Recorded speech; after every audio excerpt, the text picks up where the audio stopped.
যাদের সবসময় হাত পায়ের তালু জ্বালা পোড়া করে, হাত পা ঝিনঝিন করে, হাত পা অবশ অবশ লাগে, হাত দিয়ে কিছু ধরতে পারেন না, হাতের আঙ্গুলগুলো বেঁকা হয়ে যায় এবং পায়ের আঙ্গুলগুলো বেঁকা হয়ে যায়, হাত পায়ের বোধ শক্তিটা দিন দিন কমে যাচ্ছে এবং রগে রগে টান লাগে এবং রগে রগে জ্বালা পোড়া করে এবং 24 ঘন্টা আপনার হাত পায়ের তালু জ্বালা পোড়া করতে থাকে এবং সারাদিন পরিশ্রম করার পরে যখন রাতে বাড়িতে আসেন তখন অতিরিক্ত আপনার হাত পায়ে চাবায় কামড়ায় এবং আপনার হাত পা টিপে দিতে হয়। এর বিশেষ কিছু কারণ আছে, যেমন আপনার শরীরে ভিটামিন বি1, বি6 এবং ভিটামিন 12-এর অভাব থাকার কারণে এই সমস্যাটা বিশেষ করে হয়ে থাকে। বিশেষ করে এই সমস্যাটা নার্ভে হয়ে থাকে। নার্ভের এই সমস্যার কারণে কিন্তু আপনার হাত পায়ের তালু জ্বালা পোড়া, ঝিনঝিন, অবশ এবং চাবায় কামড়ায়। এর পাশাপাশি অবশ্যই আপনার শরীরে যদি ক্যালসিয়াম এবং ভিটামিন ডি এর ঘাটতি থাকে, সেই ক্যালসিয়াম এবং ভিটামিন ডি এর ঘাটতির কারণে কিন্তু এই সমস্যাটা আপনার হতে পারে, মানে এই ব্যথাটা অনুভব হতে পারে। তাই অবশ্যই চেষ্টা করবেন বছরে একবার হলেও অন্তত একটি মাস আপনার ক্যালসিয়াম খাওয়া উচিত এবং প্রতিটা মানুষেরই বছরে একবার হলেও ভিটামিন বি1, 6 এবং 12 জাতীয় ওষুধ খাওয়া উচিত। তাহলে আপনার এই সমস্যাটা আপনি স্থায়ীভাবে সমস্যার সমাধান করতে পারবেন। তবে স্থায়ীভাবে সমস্যার সমাধান করতে হলে অন্তত আপনার নর্মাল 3 মাস ওষুধগুলো খেতে হবে। নর্মাল 2 রকমের ওষুধ আপনার খেতে হবে।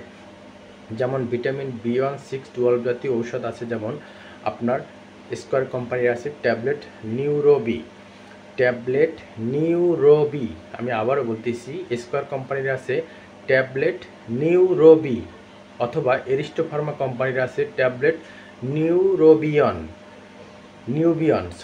ট্যাবলেট নিউবিয়ন।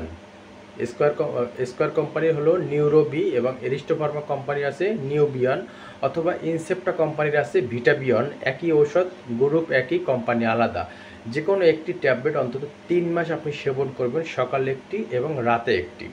এর পাশাপাশি একটি পাওয়ারফুল একটি ক্যালসিয়াম আপনার খেতে হবে, যেমন ক্যালসিয়াম এবং ভিটামিন ডিএক্স, যেটা ঠিক আছে, এটা যেমন আপনার স্কয়ার কোম্পানির খেতে পারেন অথবা অন্যান্য কোম্পানির খেতে পারেন, যেমন এরিস্টো ফার্মার কোম্পানির আছে ফসিকল ডিএক্স এবং অন্যান্য কোম্পানি যেমন কোরাল ক্যাল ডিএক্স। এই জাতীয় ওষুধগুলো অবশ্যই আপনার 3 মাস খেতে হবে, যেটা ক্যালসিয়াম এবং ভিটামিন ডি যেটা কোরাল থেকে উৎপাদিত। এই জাতীয় ওষুধ অবশ্যই 3 মাস খেতে হবে, সকালে একটি, দুপুরে একটি, ক্যালসিয়াম এবং ভিটামিন ডিএক্স। এর পাশাপাশি অবশ্যই আপনি এই ভিটামিন বি1, 6, 12 জাতীয় ওষুধগুলো নর্মাল 3 মাস খান, তাহলে আপনার এই হাত পা জ্বালা পোড়া করা, হাত পা ঝিনঝিন করা, হাত পা অবশ হয়ে যায়, হাত পায়ের বোধশক্তি দিন দিন কমে যাচ্ছে, হাত দিয়ে কিছু ধরতে পারে না, মুখ বেঁকে যায়, অনেক সময় প্যারালাইজড হয়ে যায়। কারণ প্যারালাইজড হয়ে যাওয়ার কিছু কারণ আছে, লক্ষণ আছে। এই কারণগুলো বিশেষ করে ভিটামিন বি1, 6, 12-এর এবং থায়ামিনের অভাবের কারণে বিশেষ করে প্যারালাইজড হয়ে যায়। তাই অবশ্যই প্যারালাইজ থেকে বাঁচতে হলে এই ওষুধগুলো বছরে একবার হলেও খাবেন, তাহলে দেখবেন আপনার এই সমস্যাটা কিন্তু আপনি স্থায়ীভাবে ট্রিটমেন্ট করতে পারবেন এবং ভবিষ্যতে আপনার হাত পায়ের চাবানি কামড়ানি থেকে আপনি মুক্তি পেতে পারেন। ভিডিওটি ভালো লাগলে অবশ্যই একটা শেয়ার দিবেন।